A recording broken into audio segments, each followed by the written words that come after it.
विक्रोळीमधील कन्नमवार नगराचा सुखकर्ता या मंडळामध्ये बाप्पा विराजमान झालेत। यंदाचं मंडळाचं 56वं वर्ष आहे, त्यासाठी त्यांनी राजमहालाचा देखावा उभारलाय। मंडळाच्या वतीने अनेक सामाजिक उपक्रम राबवले जातात।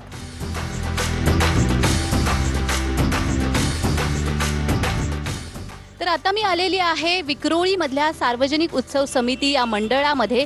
कन्नमवार नगरचा सुखकर्ता अशी या बाप्पाची ख्याती आहे आणि या मंडळाचे खजिनदार समीर कदम आपल्या सोबत आहेत। नमस्कार, तुमचं खूप खूप स्वागत आहे। गणेशोत्सवाच्या तुम्हाला खूप खूप शुभेच्छा।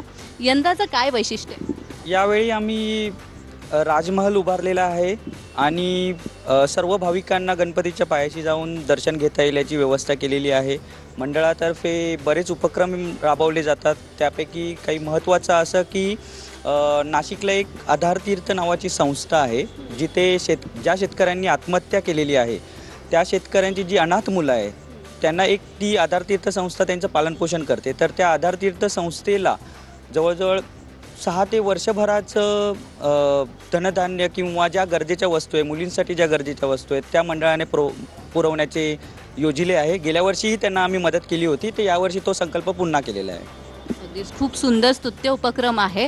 या मंडळाची स्थापना कधी झाली, कितवं वर्ष आहे? या मंडळाची स्थापना 1970 साली झाली। हे मंडळाचं 56वे वर्ष आहे। आणि गणेशोत्सवानिमित्त तुम्हाला गोवर्धन कडून एक छोटीशी भेट आहे। गोवर्धन तूप हे गाईच्या शुद्ध दुधापासून बनलेलं आहे, त्यामुळे यंदाचा गणेशोत्सव साजरा करा गोवर्धन तुपासोबत।